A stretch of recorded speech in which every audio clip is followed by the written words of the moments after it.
ఎవరైతే 2026 John ఇంటేక్‌లో masters కోసం abroad వద్దామని అనుకుంటున్నారో వాళ్ళ కోసమే ఈ వీడియో అనమాట. ఆల్రెడీ చాలామంది వాళ్ళకున్న డౌట్స్ గురించి, వాటి గురించి అంతా కూడా ఇన్‌స్టాగ్రామ్‌లో కామెంట్స్‌లో మెన్షన్ చేస్తున్నారు. సో, నేను ఈ వీడియోలో అవన్నీ వాళ్ళ డౌట్స్ అన్ని క్లియర్ చేయడానికి ట్రై చేద్దాము. ఫస్ట్‌లీ మనమైతే ఈ వీడియోలో మాక్సిమం అసలు 2026లో వచ్చే వాళ్ళకసలు పరిస్థితి ఎలా ఉంటుంది? అసలు రావచ్చా? వద్దా? అనేది మనం ఇప్పుడు డిస్కస్ చేద్దామనమాట ఈ వీడియోలో. అండ్ ఫస్ట్ థింగ్ ఇక్కడ లైక్ అకామిడేషన్స్ గురించి ఎట్లుంటుంది పరిస్థితి? ఏమేమి మోసాలు జరుగుతాయి? యూకేకొచ్చిన తర్వాత మీరు అని చెప్పి చూసుకోవాలి. సెకండ్ థింగ్ వచ్చేసి అసలు పార్ట్ టైమ్ జాబ్స్ గురించి చాలామంది అడుగుతున్నారు. అసలు జాబ్స్ అవైలబుల్ ఉన్నాయా? దొరుకుతున్నాయా? మేము అన్ని లక్షలు పెట్టుకొని జాబ్ వదిలేసుకొని లేకపోతే లోన్ తీసుకొని వచ్చే వాళ్ళకి అసలు పరిస్థితి ఎలా ఉంటుంది? జాబ్స్ దొరుకుతున్నాయా? లేదా? అండ్ మెయిన్ థింగ్ ఇప్పుడు ఇమిగ్రేషన్ రూల్స్ అయితే 2025లో మాక్సిమం చేంజ్ అయిపోయినాయి. సో, అవి మా అకాడమిక్ జర్నీకి కానీ లేకపోతే మా అబ్రాడ్ జర్నీకి ఎట్లా హెల్ప్ అవుతాయి? లేకపోతే అవేమన్నా ప్రాబ్లమ్ అవుతాయా? ఇప్పుడు మేము ఈ టైంలో యూకేకి రావడం మంచిదా కాదా? అనేది ఇవన్నీ థింగ్స్ అనేది ఇప్పుడు మన ఈ వీడియోలో చూద్దాము. హలో అందరికీ welcome back to my channel. ఈ వీడియో విషయానికొస్తే చాలామంది నన్ను అడిగే క్వెషన్స్ కానీ లేకపోతే ఇన్‌స్టాగ్రామ్‌లో మెసేజ్ చేసే చాలామంది ఏంటంటే ఫస్ట్ థింగ్ వాళ్ళు వచ్చేసి జాయిన్ టెక్ ప్లాన్ చేస్తున్నామన్నా. బట్ మేము ఇప్పుడు ప్రాసెస్ స్టార్ట్ చేద్దాం అనుకుంటున్నాము. ఇప్పుడు చేస్తే ఒకవేళ అయితుందా మొత్తము 1 మంత్ లోపు? 1 మంత్ కంటే తక్కువే ఉంది. బట్ ఈ టైంలో ప్లాన్ చేసుకుంటే మొత్తం ప్రాసెస్ అంతా అయిపోతుందా అనేది చాలామంది అడుగుతున్నారు. ఫస్ట్ థింగ్ ఒకవేళ మీరు గనుక జాయిన్ టెక్ 2026కి ప్లాన్ చేస్తుంటే గనుక ఇప్పటికి మీకు ఆల్రెడీ క్యాష్ ఇవన్నీ వచ్చి ఉండాలన్నమాట. సో, ఇప్పుడు మీకు ఈ 25 డేస్‌లో మీరు ఇంకా వీసా ప్రాసెస్ స్టార్ట్ చేసుకోవడం గానీ, మీ ప్యాకింగ్ ఇవంతా స్టార్ట్ చేసుకోవాలి. ఇప్పుడు ఒకవేళ మీరు అసలు ప్రాసెసే ఇప్పుడు స్టార్ట్ చేస్తే అప్లికేషన్ ప్రాసెస్ కానీ ఇదంతా అసలు మీకు ఈ జాయిన్ ఎంట్రీలో అనేది సీట్ దొరకదనమాట. సో, మీరు ఆల్రెడీ ప్లాన్ చేసుకుంటే గనుక ఒక 2, 3 మంత్స్ ముందు నుంచి ప్లాన్ చేసుకోవాలి.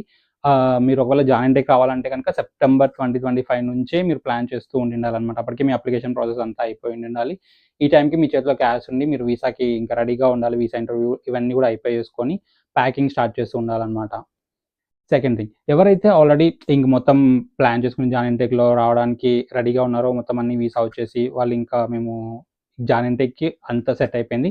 ఇంకా వీసా కూడా వచ్చేసింది. మేము ఒక లైక్ 1 ఆర్ 2 వీక్స్‌లో మేము స్టార్ట్ అవుతున్నాము. ఫ్లైట్ జర్నీ ఉంది అని అనుకునే వాళ్ళు ఈ వీడియో మొత్తం మీకోసమే అనమాట. అసలు 2026 జాయిన్ ఇంటేక్‌లో వచ్చే వాళ్ళకి యూకేలో ఎలా ఉంటుంది? స్టూడెంట్స్ పరిస్థితి మాస్టర్స్ కోసం అసలు రావచ్చా లేదా అనేది చూద్దాం. ఫస్ట్ థింగ్ ఇక్కడ మనకి మెయిన్ ప్రాబ్లమ్ ఏంటంటే అకామిడేషన్ అనమాట. మీరు ఇండియాలో ఉన్నప్పుడే చాలామంది అకామిడేషన్స్ బుక్ చేసుకుంటూ ఉంటారనమాట. లైక్ అది చేసుకోవాలి. ఎందుకంటే ముందు జాగ్రత్తగా ఉండాలి. ఇక్కడికొచ్చిన తర్వాత చూసుకోవడము అదంతా చాలా ప్రాబ్లమాటిక్‌గా ఉంటుంది. సో, మీరు ఇండియాలో ఉన్నప్పుడే లైక్ ఇక్కడున్న మీ ఫ్రెండ్స్ ద్వారా గానీ, లేకపోతే మీ relatives or so and so ఎవరన్నా గానీ, వాళ్ళ ద్వారా ఇక్కడున్న గ్రూప్స్ ఉంటాయి. Like accommodation groups like university గ్రూప్స్‌లో లేకపోతే యూనివర్సిటీ వాళ్ళు ఇచ్చేది మీ కన్సల్టెన్సీ వాళ్ళు కూడా కొన్ని గ్రూప్స్‌లో యాడ్ చేపిస్తారు.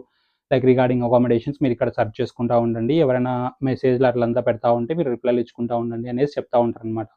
సో, అలాంటి గ్రూప్స్‌లో మీరు అకామిడేషన్ కోసము వెతుకుతూ ఉన్నప్పుడు గానీ, మీరు కొంతమంది మెసేజ్ చేస్తారు. లైక్ ఇక్కడ ఒక sharing available for 1 boy, sharing available for 1 girl, 2 people అట్లంతా మెన్షన్ చేస్తారనమాట. అండ్ వాళ్ళు కాస్ట్‌తో సహా మెన్షన్ చేస్తారు. సో, మీరు అదంతా చూసుకొని ఏ అకామిడేషన్స్‌లో మీరు అసలు అది ట్రస్టా కాదా అనేది మీరు ఫస్ట్ మీ ఫ్రెండ్స్‌ని గానీ, వాళ్ళని వీళ్ళని కనుక్కోండి. ఓకే. ఊరికే గుడ్డిగా నమ్మేసి ఆ గ్రూప్‌లో ఎవరో మెసేజ్ పెట్టగానే ఇమ్మీడియేట్‌గా వాళ్ళకి ఓకే. మనకి అకామిడేషన్ అవసరమే. కానీ మరి అంత మీరు దానికోసం అంత డెస్పరేట్‌గా ఎవరు మెసేజ్ చేస్తే వాళ్ళకి రిప్లై ఇచ్చేసి నేనింకా వస్తాను పక్కా నాకు ఈ అకామిడేషన్ ఫిక్స్ అట్లంతా ఫిక్స్ అవ్వద్దండి. ఫస్ట్ థింగ్ ఇంకా మెయిన్ టిప్ ఏంటంటే లైక్ ఒకవేళ మీరు ఇండియాలో ఉన్నప్పుడే అకామిడేషన్స్ చూసుకుంటే గనక ఇక్కడున్న అబ్రాడ్‌లో ఉన్న వాళ్ళేమన్నా మెసేజ్ చేసి ఆ గ్రూప్స్‌లో ఉన్న వాళ్ళకి మీరు రిప్లై ఇస్తే జస్ట్ ఊరికే చెప్పండి. Like okay. మేము ఈ అకామిడేషన్ అనుకుంటున్నాము. మేము వచ్చిన తర్వాత చూస్తాము. చూసిన తర్వాత ఓకే అనుకుంటే ఓకే అట్లా చెప్పండి. అంతేకాని కన్ఫర్మ్‌గా నేనొస్తాను. ఇంక ఇన్ని మంత్స్ కాంట్రాక్ట్ ఉంటుంది. నేను ఇంత అమౌంట్ పే చేసేస్తాను. అట్లా అని మరి అంత డెస్పరేట్‌గా ఉండొద్దండి. ఎందుకంటే అకామిడేషన్ మోసాలు చాలా అంటే చాలా జరుగుతున్నాయి గైస్. సో, మీరు చానా కేర్‌ఫుల్‌గా ఉండాలి. మీరు ముందే అకామిడేషన్ వాళ్ళకి రిప్లై చేసి వాళ్ళకి మెసేజ్ చేసేసి ఇక్కడ అవైలబుల్‌గా ఉంది. మేము ఇక్కడికి వస్తాము అని చెప్పేసి ఆహ్, ఏం తెలియకుండా జస్ట్ మనీ పే చేసి ఇండియాలో ఉన్నప్పుడే అట్లంతా చేయొద్దండి. ఎందుకంటే ఇక్కడికొచ్చిన తర్వాత అసలు మీకు ఆ అకామిడేషన్ అసలది ఒరిజినలా కాదా? ఆ ఫోటోస్ వాళ్ళు పెట్టేది రియలా కాదా? కూడా మనకు తెలీదు. సో, ఇలాంటివి అయితే చాలా చాలా జరిగాయి. నాకు తెలిసిన వాళ్ళకి నాకు క్లోజ్ ఫ్రెండ్స్ కూడా చాలామంది ఇట్లా మోసపోయిన వాళ్ళున్నారు. ఆహ్, మేము కొత్తలో వచ్చినప్పుడు కూడా చాలామంది స్టూడెంట్స్‌కి మా క్లాస్‌మేట్స్‌కి కానీ, మాతో పాటు వచ్చిన వాళ్ళకి కానీ ఇట్లాంటివి జరిగాయన్నమాట. సో, ఇది మీరు చాలా జాగ్రత్తగా అకామిడేషన్ సెర్చ్ చేసుకుంటూ ఉండాలన్నమాట. అండ్ ఇంకా మీకు ఇట్లాంటి ప్రైవేట్ అకామిడేషన్స్ కంటే లైక్ స్టూడెంట్ అకామిడేషన్స్ ఉంటాయి. లైక్ యూనివర్సిటీ వాళ్ళు ప్రొవైడ్ చేస్తారు. మీ యూనివర్సిటీ వెబ్‌సైట్స్‌లోనే ఉంటాయన్నమాట. లైక్ స్టూడెంట్ అకామిడేషన్స్ ఏమేమి ఉంటాయనేసని. బట్ అవి కొంచెం ఎక్స్‌పెన్సివే. బట్ మీకి అదైతే చాలా సేఫ్‌గా ఉంటుంది. సో, మీరు స్టూడెంట్ అకామిడేషన్స్ ప్రిఫర్ చేస్తే కూడా చాలా బెటర్. ఎందుకంటే వాటిలో అయితే ఇలాంటి మోసాలేమి జరగవు. బట్ మీరు మీ బడ్జెట్‌లో ఉందా లేదా అది కూడా చూసుకోండి. ఒకవేళ మీ బడ్జెట్ ఫ్రెండ్లీ కాకపోతే ప్రైవేట్ అకామిడేషన్స్ కూడా నమ్మి అయితే మోసపోవద్దండి. మనీ అయితే పే చేయొద్దండి. అండ్ ఒకవేళ మీకు అది మరీ ఎక్స్‌పెన్సివ్ అనిపిస్తుంది. మా స్టూడెంట్ అకామిడేషన్స్ యూనివర్సిటీ వాళ్ళు ప్రొవైడ్ చేసేది. సో, మేము బయటే తీసుకోవాలనుకుంటున్నాము. అట్లా అనుకుంటే గనుక ఫస్ట్ వాళ్ళకైతే మీకు ఎవరైతే మీ గ్రూప్‌లో మీకు అవైలబిలిటీ ఉందని చెప్పిన వాళ్ళకి రిప్లై ఇవ్వండి. వాళ్ళతో మాట్లాడండి. ఫస్ట్ అది ట్రస్ట్ వర్తినా కాదా అని చెప్పి. ఒకవేళ మీకు ఆల్రెడీ మిమ్మల్ని గ్రూప్‌లో యాడ్ చేసిన మీ ఫ్రెండ్స్ కానీ, రిలేటివ్స్ కానీ ఎవరైనా ఉంటే వాళ్ళకి ఆ అడ్రెస్ ఇచ్చేసి మీరొకసారి వెళ్లి చూడండి అని జెప్పేసి గూడా వాళ్ళకి జెప్పండి. మాక్సిమం ఫ్రీగా ఉన్నప్పుడు ఎప్పుడైనా వెళ్ళేసి అకామిడేషన్ చెక్ చేసి అది ఒరిజినలా కాదా అని జెప్పేసి చూస్తే గనక అప్పుడు గూడా మీరు వచ్చిన తర్వాతే మేము మనీ పే చేస్తాము. బట్ అదైతే బుక్ జేసుకొని పెట్టుకోండి అట్లా.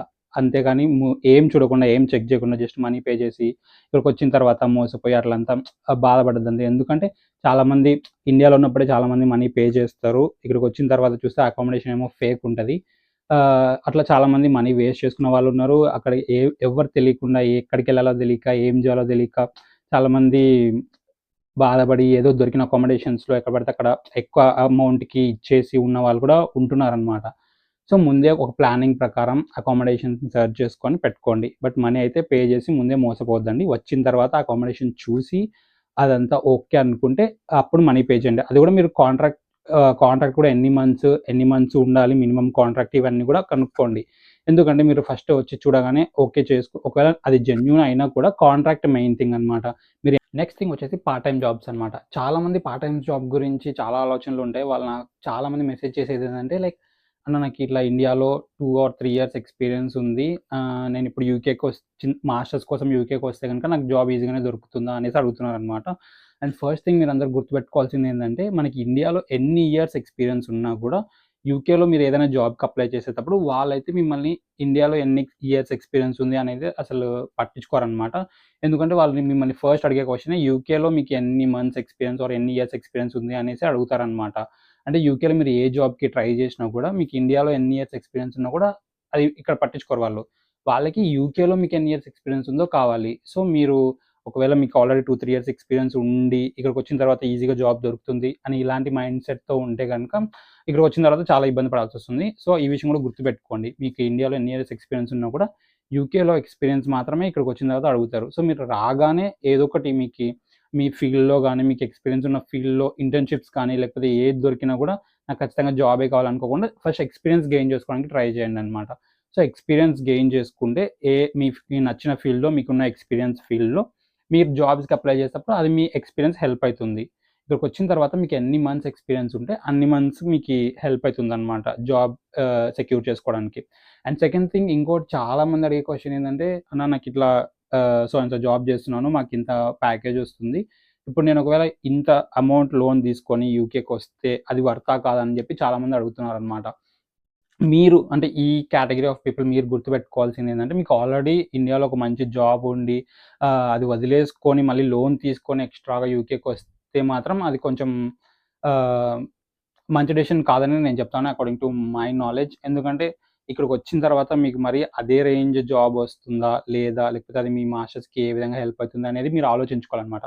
ఫస్ట్ థింగ్ మీరు ఏ కోర్స్ తీసుకుంటున్నారో ఫస్ట్ చూసుకోవాలి. అండ్ ఆ కోర్స్ రిలేటెడ్ జాబ్స్ ఇక్కడ యూకేలో ఎలా ఉన్నాయి? అంటే మీ మీ మీరు ఆల్రెడీ జాబ్ చేస్తున్నారు. మీకు మంచి ప్యాకేజ్ వస్తుంది.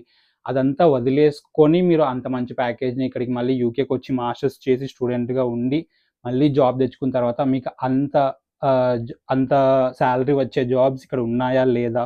ఇదంతా మీరు చూసుకోవాలనమాట. ఇదంతా మీరు చెక్ చేసుకుంటూ ఉండి అసలు యూకేలో మీ ఫీల్డ్‌కి ఎంత డిమాండ్ ఉంది? మీకెలాంటి జాబ్స్ వస్తున్నాయి? మీరు సెలెక్ట్ చేసుకునే కోర్స్‌కి ఎంత డిమాండ్ ఉంది? ఆ కోర్స్‌కి వచ్చే జాబ్స్‌కి వాటి సాలరీస్ ఎలా ఉన్నాయి? అవన్నీ మీరు కంపేర్ చేసుకోవాలనమాట. మీరు ఇక్కడికొచ్చిన తర్వాత అవన్నీ చేసుకుంటే కుదరదు. సో, మీరు ఆల్రెడీ ఇండియాలో ఉన్నప్పుడే మీకి అసలు యూకేలో మీరు తీసుకోబోయే కోర్స్‌కి ఎలాంటి జాబ్స్ వస్తున్నాయి? వాటి సాలరీ ఎలా ఉన్నాయి? సో, అవి కంపేర్ చేసుకుంటే మీకే ఆన్సర్ వచ్చేస్తుందనమాట. మీకు అసలు ఆ జాబ్ వదిలేసి ఇక్కడికి రావడం వర్తా కాదా అనేది మీకే తెలిసిపోతుంది. యాహ్! అండ్ ఇంకొక చాలామంది మెసేజ్ చేసిందంటే అసలు పార్ట్ టైమ్ జాబ్స్ ఉంటున్నాయా? లేదా? అసలు చాలామంది దొరకట్లేదు అంటున్నారు. ఇట్లా చెప్తున్నారనమాట. వాళ్ళందరికీ నేను చెప్పేదేంటంటే లైక్ ఇప్పుడైతే లైక్ ప్రతి ఇంటేక్‌కి గూడా ఇండియన్ స్టూడెంట్స్ అనేవాళ్ళు చాలామంది వస్తున్నారు యూకేకి. సో, ఇండియన్స్ అనే కాదు లైక్ చాలా ఇంటర్నేషనల్ స్టూడెంట్స్ వస్తున్నారు. సో, పాపులేషన్ పెరిగిపోతుంది కాబట్టి జాబ్స్ అనేవి గూడా తక్కువుంటున్నాయి. జాబ్స్ కొంచెం దొరకడం అనేది తక్కువే అన్నమాట. బట్ ఇంపాసిబుల్ అనైతే నేను చెప్పను. మీరు ట్రై చేసే విధానం బట్టి ఉంటుంది. మీరు అప్లై చేసే యాప్స్ బట్టి లేకపోతే ఆ వెబ్‌సైట్స్ బట్టి ఉంటుంది. మీ నెట్వర్కింగ్ యూకేలో మీకు మెయిన్‌గా జాబ్స్ రావాలంటే నెట్వర్కింగ్ అన్నమాట. నెట్వర్కింగ్ బాగుంటే గనుక మనకి ఒకవేళ లైక్ మన సర్కిల్ బాగుండి, మనకు ఆల్రెడీ తెలిసిన వాళ్ళు వీళ్ళు అట్లా రెఫరెన్స్ ఇచ్చేవాళ్ళు అట్లంతా ఉండి మీరు అందరితో మంచిగా ఉండి నెట్వర్కింగ్ మంచిగా మెయింటైన్ చేసుకుంటే మనకి ఈజీగానే జాబ్ దొరుకుతుంది. అంత కష్టమైన విషయం అయితే ఏం గాదు. మీరు వచ్చిన తర్వాత మేము అప్లై చేస్తాము. మాకెవ్వరు తెలీదు, ఏం లేదు. బట్ నాకైతే నేను జాబ్ తెచ్చుకోగలను. ఇట్లాంటి ఒక యాటిట్యూడ్ పెట్టుకోకుండా లైక్ అందరితో మంచిగా ఉండేసి, మంచి ర్యాపో మెయింటైన్ చేసి అందరిని మీ సర్కిల్‌లో ఉన్న వాళ్ళందరిని అడుగుతా ఉండండి. లైక్ ఏమన్నా ఆపర్చునిటీస్ ఉన్నాయా? మీ దగ్గర మీకు తెలిసిన దాంట్లో ఏమన్నా జాబ్స్ ఉన్నాయా? ఇట్లా అందరిని అడుగుతా ఉంటే మనకు ఖచ్చితంగా డెఫినెట్‌లీ జాబ్స్ అయితే దొరుకుతాయి. నెక్స్ట్ మెయిన్ థింగ్ వచ్చేసి ఇమిగ్రేషన్ రూల్స్ అన్నమాట. ఇప్పుడు 2025లో అయితే ఇమిగ్రేషన్ రూల్స్ అనేవి చాలా చేంజ్ అయిపోయినాయి. సో, ఇప్పుడు మేము యూకేకి రావడం వల్ల ఆ రూల్స్ చేంజ్ అయిపోయినాయి కదా! అని చెప్పి మాకు తెలిసిన వాళ్ళందరూ వద్దంటున్నారు అని చెప్పి చాలామంది మెసేజ్ చేస్తున్నారు. అంటే ఇప్పుడసలు మేము రావాలా? వద్దా? వస్తే మాకు చాలా ప్రాబ్లమ్ అయితుంది. అసలు ఇంకేం జాబ్స్ దొరకవా? అని చెప్పి చాలామంది అసలు ఇమిగ్రేషన్ రూల్స్ గురించి అయితే మెసేజ్ చేస్తున్నారు. వాళ్ళందరికీ నేను చెప్పేదేంటంటే లైక్ ఇమిగ్రేషన్ రూల్స్ అయితే చేంజ్ అయినాయి. కాలేదని చెప్పట్లేదు. బట్ అవి మనకి ఎంతవరకు వర్తిస్తాయో మనం చూసుకోవాలన్నమాట. లైక్ మీరు స్టూడెంట్ వీసా మీద వస్తున్నారు కాబట్టి, ఈ ఇమిగ్రేషన్ రూల్స్ అన్నీ చేంజ్ అయిన వాటిలో మనకి లైక్ ఒకవేళ 2026లో వచ్చే స్టూడెంట్స్‌కి లేకపోతే ఆల్రెడీ ఇక్కడ ఉన్న వాళ్ళకి వర్తించేది ఓన్లీ పీఎస్‌డబ్ల్యూ రూల్ మాత్రమే. మిగతావంతా ఐఎల్ఆర్ ఇవంతా కూడా మనకి ఇప్పుడు సంబంధం లేదు. ప్రస్తుతానికి మీరు స్టూడెంట్ వీసా మీద రావాలనుకుంటున్నారు కాబట్టి, మీరు మెయిన్ మీకు ఆ ఇమిగ్రేషన్ రూల్స్‌లో మీకు అఫెక్ట్ చేసేది ఏంది అంటే పీఎస్‌డబ్ల్యూ అనమాట. ఎవరైతే 2026 జాన్ ఇంటేక్‌లో వస్తున్నారో వాళ్ళు వాళ్ళ కోర్స్ కంప్లీట్ అయ్యేసరికి 2027 జాన్ వచ్చేస్తుంది.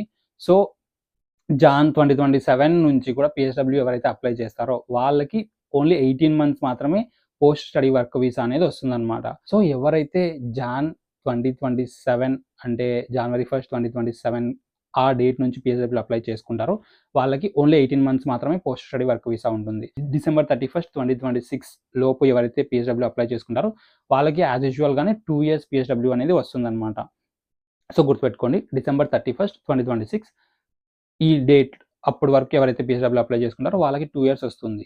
సో, జాయిన్ ఇంటేక్‌లో వచ్చే వాళ్ళకి ఆబ్వియస్‌లీ వాళ్ళ కోర్స్ ఒకవేళ మీరు 1 ఇయర్స్ కోర్స్ అయినా, 1 ½ ఇయర్ కోర్స్ అయినా కూడా మీరు కోర్స్ ఫినిష్ అవ్వడానికి 2027 జాన్ తర్వాతే అయిపోతుంది కాబట్టి, మీరు పీఎస్‌డబ్ల్యూ అప్లై చేసుకుంటే మీకు పీఎస్‌డబ్ల్యూ ఓన్లీ 18 మంత్స్ మాత్రమే ఉంటుంది. సో, ఇది గుర్తుపెట్టుకొని మీకు ఒకవేళ ఎఫెక్ట్ అయితుంది. మీకీ 18 మంత్సే ఉంటుంది. ఈ లోపల మీకి డబ్బులెక్కువ సంపాదించుకోవడానికి కానీ, లేకపోతే మీ లోన్ రీపేమెంట్‌కి కానీ ఇదంతా చూసుకొని మీరెలా మేనేజ్ జేసుకుంటారు అని జెప్పేసి ఆలోచించుకొని రావడానికి చూడండి. అంతేగాని కంప్లీట్‌గా మీకసలు ఇంకా మొత్తం రూల్స్ అన్నీ చేంజ్ అయిపోయినాయి. మీకిక్కడ ఏం అవకాశం లేదు. ఇక్కడికొచ్చి ఉండడానికి కానీ, జాబ్ చేసుకోవడానికి కానీ అదైతే లేదనమాట. మీరు స్టూడెంట్ వీసా మీద మీరు చదువుకోవడానికొచ్చి హ్యాపీగా చదువుకొని వెళ్ళిపోవచ్చు. లేకపోతే పీఎస్‌డబ్ల్యూ ఒక 6 మంత్స్ తక్కువైనా మాకు పర్లేదు. మేము మేనేజ్ చేసుకోగలము అనుకునే వాళ్ళు హ్యాపీగా రావచ్చు. అండ్ ఎవరైతే ఇట్లా భయపెడుతున్నారో పీఎస్‌డబ్ల్యూ గురించి గాని, లేకపోతే రూల్స్ అన్నీ చేంజ్ అయిపోయినాయి. ఇప్పుడొచ్చి వేస్ట్ ఇట్లా అనుకుంటే గనుక ఇవన్నీ ఆలోచించుకోండి. ఫస్ట్ అసలు ఏం రూల్స్ చేంజ్ అయినాయి? ఎందుకు చేంజ్ అయినాయి? లైక్ వాటి వల్ల మనకేమైనా ఎఫెక్ట్ ఉందా? మేము 2026లో వస్తే మాకు ఏ రూల్స్ వర్తిస్తాయి? మేము వేటికి ఎలిజిబుల్ అయితాము? వేటికి ఎలిజిబుల్ కాము? ఇవన్నీ మీరొకసారి అక్కడున్నప్పుడే చూసుకొని కంపేర్ చేసుకొని, అప్పుడు మీ అబ్రాడ్ ప్లాన్స్ గాని, మీ మాస్టర్స్ ప్లాన్స్ గాని, అవి మీరు ప్లాన్ జేసుకోండి. ఊరికే వాళ్ళు జెప్పారు, వీళ్ళు జెప్పారు ఓకే. నేను చెప్పింది గూడా నమ్మకుండా మీరు జస్ట్ యూకేవీఐకెళ్ళి ఆ వెబ్‌సైట్‌లో చెక్ చేసుకోండి. ఎవ్వరు చెప్పింది నమ్మొద్దండి. ఏ యూట్యూబర్స్ కానీ, లేకపోతే మీ ఇన్‌ఫ్లుయెన్సర్స్ కానీ, లేకపోతే మీ కన్సల్టెన్సీ వాళ్ళు చెప్పింది గూడా నమ్మొద్దు. మీరు మీ పర్సనల్‌గా రీసెర్చ్ చేసి, అసలు ఏం చేంజ్ అయినాయి, అసలు ఏంటి రూల్స్ ఇవన్నీ మీరు చెక్ చేసుకోండి. అప్పుడు మీకో క్లారిటీ వస్తుంది. దాన్ని బట్టి మీరు ఏం ప్లాన్ జేసుకోవాలో మీకు అర్థమైతుందనమాట. యాహ్! అండ్ ఇంకొక మెయిన్ థింగ్ వచ్చేసి అసలు యూకేలో జాబ్స్ తీసేసారంటే లైక్ ఎవరైతే ఇంతకుముందు ఎట్లుండేదంటే మీరు ఇండియాలో ఉన్నప్పుడే అప్లై చేసుకొని లైక్ కేర్ వర్కర్ వీసా మీద వచ్చేవాళ్ళనమాట. కేర్ వర్కర్ వీసా మీద అక్కడే అప్లై చేసుకొని అక్కడ మీకు కేర్ వర్కింగ్ వీసా మీద జాబ్ ఇచ్చేసి అక్కడి నుంచి ఇక్కడికి తీసుకొచ్చుకునేవాళ్ళనమాట. ఇప్పుడు ఏం చేసిందంటే యూకే గవర్నమెంట్ ఆ కేర్ వర్క్ వీసా అనేది తీసేసింది. సో, ఎవరైతే ఆ కేర్ వర్క్ వీసా మీద వచ్చేవాళ్ళు ఉంటారో వాళ్ళకి ఇంక స్కోప్ లేదు. లైక్ కేర్ వర్క్ వీసా మీద యూకేకి రావడానికైతే స్కోప్ లేదు. ఆ ఛాన్స్ అయితే యూకే గవర్నమెంట్ తీసేసింది. అలా కాకుండా మీరు ఇంకా వేరే వీసాస్ మీద లైక్ స్టూడెంట్ వీసా మీద ఇలా రావాలనుకుంటే కనుక మీకేమీ ఇబ్బంది ఏమి ఉండదు. మీరు రావచ్చు హ్యాపీగా. అండ్ ఆల్రెడీ ఎవరైతే కేర్ వర్కర్ వీసా మీద యూకేలో ఉంటున్నారో వాళ్ళకైతే ఏం ప్రాబ్లమ్ లేదు. సో, వాళ్ళు హ్యాపీగా వాళ్ళ జాబ్ వాళ్ళు చేసుకొని వాళ్ళు మనీ ఎర్న్ చేసుకోవచ్చనమాట. సో, ఇది. So, PSW rules like immigration rules change అయినాయి. సో, మేమింక రాలేము. మేము ఇంకా వచ్చినా కూడా ఇక్కడ వేస్ట్ ఇట్లా అనుకోకుండా మీరు చూసుకోండి మీకసలు ఏ రూల్స్ మీకు వర్తిస్తాయి. మీరు అసలు వేటికి ఎలిజిబుల్ అయితారు, వేటికి కాదు అనేది మీరు రీసెర్చ్ చేయండి. వాళ్ళు చెప్పింది, వీళ్ళు చెప్పింది నమ్మొద్దండి. సో, ఇదనమాట. మీరు ఒకవేళ 2026 జాన్ ఇంటేక్‌లో వస్తే గనక మీరు తీసుకోవాల్సిన జాగ్రత్తలు గానీ, మీరు ఆలోచించాల్సిన విషయాలు గానీ ఇవన్నీ ఈ 3 మెయిన్ పీఎస్‌డబ్ల్యూ గురించి మీకు అఫెక్ట్ అయ్యేది న్యూ ఇమిగ్రేషన్ రూల్స్‌లో. సో, మీకు ఒకవేళ 6 మంత్స్ తక్కువొస్తుంది. లైక్ ఆల్రెడీ అంటే ఇప్పుడు మేము ఉన్న వాళ్ళకి మేము ఒకవేళ అప్లై చేస్తే 2 ఇయర్స్ మాకు పీఎస్‌డబ్ల్యూ వచ్చేది. మీకు 18 మంత్స్ వస్తుందనమాట. సో, ఈ విషయం గుర్తుపెట్టుకొని మీకు ఓకేనా? కాదా? ఇవన్నీ మీరు ప్లాన్ చేసుకొని, డిస్కస్ చేసుకొని, మంచి రీసెర్చ్ చేసుకొని ప్లాన్ చేసుకోండి. ఇది. అండ్ అసలు యూకేలో మాస్టర్స్‌కి ఎట్లా అప్లై చేసుకోవాలి? అసలు అప్లికేషన్ ప్రాసెస్ ఏంటి? యూనివర్సిటీకి మనం అప్లై చేసిన దగ్గర నుంచి వీసా వచ్చేంత వరకు అసలు ఏమేం ప్రాసెస్ ఉంటాయి? ఏమేం స్టెప్స్ ఉంటాయి? ఇవన్నీ కూడా మన నెక్స్ట్ వీడియోలో కవర్ చేశాననమాట. So, stay tune to Anil లెరిస్.